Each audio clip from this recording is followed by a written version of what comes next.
ಸಿರಿಚರಿ channel. ನಾನಿವತ್ತು ಹೆಸರು ಕಾಳು ಗೊಜ್ಜು ಮಾಡೋದನ್ನು ಹೇಳ್ಕೊಡ್ತಾ ಇದ್ದೀನಿ. ಮೊದಲಿಗೆ ಬಾಣಲಿಗೆ ಸ್ವಲ್ಪ ಎಣ್ಣೆಯನ್ನು ಹಾಕಿ, ನಂತರ ಅದಕ್ಕೆ ಜೀರಿಗೆಯನ್ನು ಹಾಕಿ,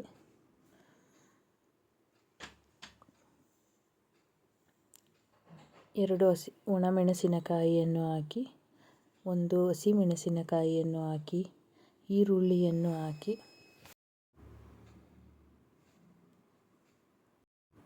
ನಂತರ ಈರುಳ್ಳಿಯನ್ನು ಹಾಕಿ ಚೆನ್ನಾಗಿ ಎಣ್ಣೆಯಲ್ಲಿ ಹುರಿದುಕೊಳ್ಳಿ. ಈರುಳ್ಳಿ ಚೆನ್ನಾಗಿ ಹುರಿದ ನಂತರ ಇದಕ್ಕೆ ಶುಂಠಿ ಬೆಳ್ಳುಳ್ಳಿ ಪೇಸ್ಟನ್ನು ಹಾಕಿ ಎಣ್ಣೆಯಲ್ಲೇ ಫ್ರೈ ಮಾಡ್ಕೊಳ್ಳಿ.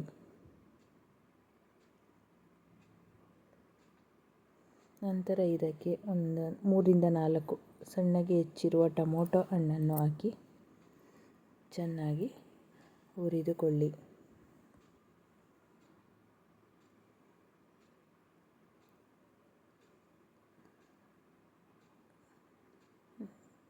ಇದಕ್ಕೆ 1/4 ಟೀ ಸ್ಪೂನ್ ಅರಿಶಿಣವನ್ನು ಹಾಕಿ ಚೆನ್ನಾಗಿ ಹುರಿದುಕೊಳ್ಳಿ.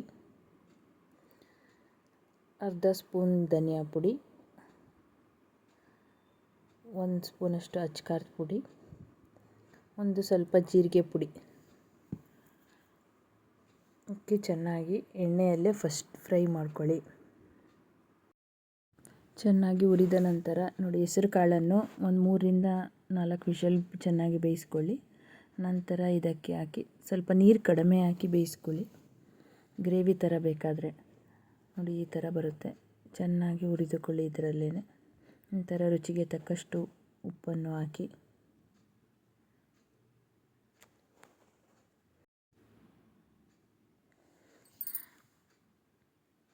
ನಂತರ ಇದಕ್ಕೆ ಕೊತ್ತಂಬರಿ ಸೊಪ್ಪನ್ನು ಹಾಕಿ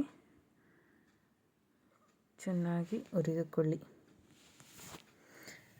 ಇದು ಸ್ವಲ್ಪ ಬೇಯಿಸ್ಕೊಳ್ಳಿ. ನಂತರ ತುಂಬ ರುಚಿಯಾದ ಹೆಸರು ಕಾಳು ಗೊಜ್ಜು ರೆಡಿಯಾಗಿರುತ್ತೆ. ಬೇಕಾದರೆ ಬೆಣ್ಣೆನಾರು ಹಾಕೋಬೋದು, ತುಪ್ಪನಾರು ಹಾಕೋಬೋದು. ನಾನು ಬೆಣ್ಣೆ ಹಾಕಿದ್ದೀನಿ. ನಿಮ್ಗೆ ಏನು ಬೇಕೋ ಅದನ್ನು ಹಾಕ್ಕೊಳ್ಳಿ. ಟೇಸ್ಟಿ ಹೆಸರು ಕಾಳು ಗೊಜ್ಜು ರೆಡಿ.